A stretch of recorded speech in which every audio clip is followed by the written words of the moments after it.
మొక్క బాగా వస్తుంది ఫ్రెండ్స్, కానీ ఎందుకో ఉన్నట్టుండి ఇలా అయిపోతుంది మొక్క మొత్తం. చాలా బాధ అనిపిస్తుంది. ఇది 4th టైం నేను ఇదే మొక్క తెచ్చి వేయడం. వర్షం వస్తుంది కదా, కనీసం బాగా వస్తుందేమో, సీడ్స్ వచ్చిన దాకన్నా ఉంటే బాగుండు అని చూస్తున్నాను ఫ్రెండ్స్. నేను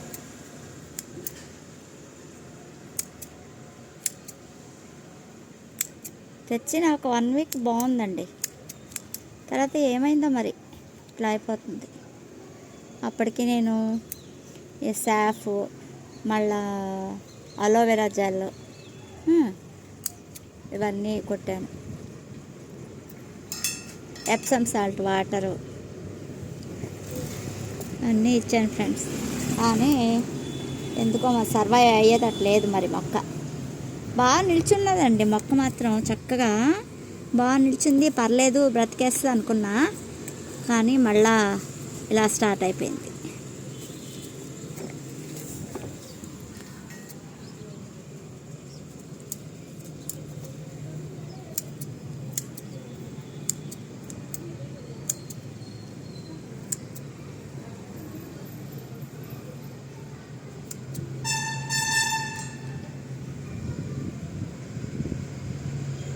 ఫోర్ కలర్స్ తెచ్చాను ఫ్రెండ్స్ నేను. ఇవి 4 కలర్స్లో 3 సర్వైవ్ అవుతాయి అనుకున్నా గ్యారెంటీగా, కానీ ఇవి కూడా పోయేటట్టున్నాయి.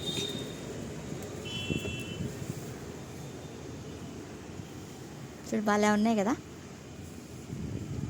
Violet, pink colour shades, white కూడా ఉంది. పందికొక్కు మన కిచెన్ వేస్ట్ కంపోస్ట్ చేస్తే అంతా రోజు లాగి పడేస్తుందండి. నేను ఏం చేశానంటే ఈ మధ్య డ్రాగన్ ఫ్రూట్ కట్ చేశాను, డ్రాగన్ ఫ్రూట్ కొమ్మలు అవన్నీ తీసుకొచ్చి ప్రతి మొక్కలోని ప్రతి కుండీలోని పెట్టానండి. దానికి వీలైనంత వరకు గీకేస్తాను అన్నమాట. వీలు కానప్పుడు అలా వదులుతుంది. ఇది కూడా ఇలా లోడింది ఫ్రెండ్స్, చూడండి ఎలా లోడి కిందంతా వేసేసింది.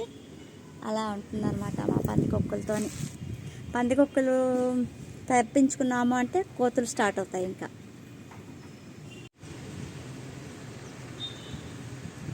ఫ్రెండ్స్ ఇవాళ నేను గార్డెన్ క్లీన్ చేస్తున్నానండి. వర్షం వచ్చింది కదా, సో కొంచెం అన్నా క్లీన్ చేసుకుందాము, ఎలా అంటే అలా ఉంటుంది అని చేస్తున్నాను ఫ్రెండ్స్. చెత్తగా ఉంది, ఎలా అంటే అలా ఉంది ఫ్రెండ్స్. ఎంత సర్దినా కూడా మాకు పందికొక్కులు బెడద, ఎలుకలు బెడద ఫుల్ ఉంది ఫ్రెండ్స్. నేను నీట్గా క్లీన్ చేసుకోవడం, నెక్స్ట్ డే అది నైట్ అంతా మేము బోన్లు పెడుతున్నాం, మళ్ళీనేమో స్టిక్కీ ప్యాడ్స్ పెడుతున్నాం, అయినా కూడా దాని ఇష్టం వచ్చినట్టు అది చేసి వెళ్ళిపోతుంది ఫ్రెండ్స్. వాటి కోసము 2 బోన్లు కొన్నాను, ఒక పెద్దదిని ఒకటి చిన్నది ఫ్రెండ్స్. చూద్దాం, ఇవాళ మళ్ళీ క్లీన్ చేస్తున్నాను. వర్షం వస్తుంది, మొక్కలు బాగా గ్రీన్గా ఉన్నాయి. అది ఫ్రెండ్స్ చూద్దాం. చెత్తతో బూడిద చేస్తానండి. బూడిద జాగ్రత్త చేసి మొక్కలు చేస్తాను అన్నమాట. వైట్ బాక్స్, మిల్లీ బాక్స్ కొన్ని పురుగులు పోతాయి. ప్లస్ ఈ బూడిద కంపోస్ట్లో కలిపితే కూడా చాలా మంచిది. కంపోస్ట్ కాదు, పెస్టిసైడ్ అండ్ ఫెర్టిలైజర్గా కూడా పనికొస్తుంది ఫ్రెండ్స్. ఇది మేడ మీద చెత్త అంతా కాలుస్తుంది అన్నమాట. చూడండి ఫ్రెండ్స్, మాకు బూడిద దొరకదండి, సో అందువల్ల ఇలా చేసుకుంటాము అప్పుడప్పుడు.